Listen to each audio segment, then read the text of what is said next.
Hey, good morning, everybody. Happy Saturday. Darren from DN Auto Sales. Just want to show you kind of a behind-the-scenes project and give a shout out to Zach on what he's been working on this week on our 1970 Ford Explorer.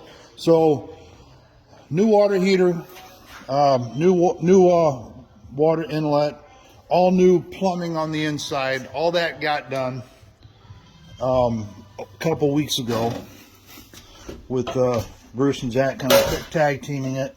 So new water pump, new plumbing. So once you get the water pump in, once they get all the plumbing in, they turn the water on and see what works. Well, then he found a leak. The leak was in the holding tank where you dump the tanks at. Here's the problem. The holding tank is right here. It's this whole bottom part of the kitchen. So it's almost like they got when Xplorer got the van from Ford, they installed the holding tank and then they built the van around it. So everything would have to be removed to get that holding tank out to fix it. Well, Zach spent almost 3 days laying right here working through this little hole where you have about that much room to play with, and he fixed it.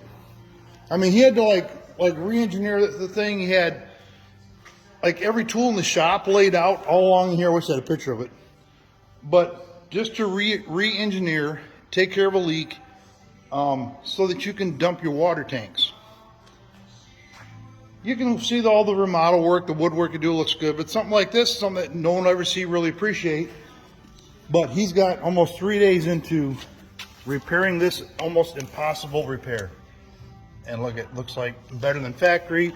It'll never leak again. So, you know, dare I say, it's almost a work of art to how much time and energy he's got into this thing on a shitter tube. It's a work of art on a shitter dump. Yeah. So hopefully whoever buys this, that every time they dump their tanks, they'll think of Zach spending 3 days on this little 1.5 foot piece of pipe. So shout out to Zach, great job. It's been a busy week. You guys have a good day. See ya.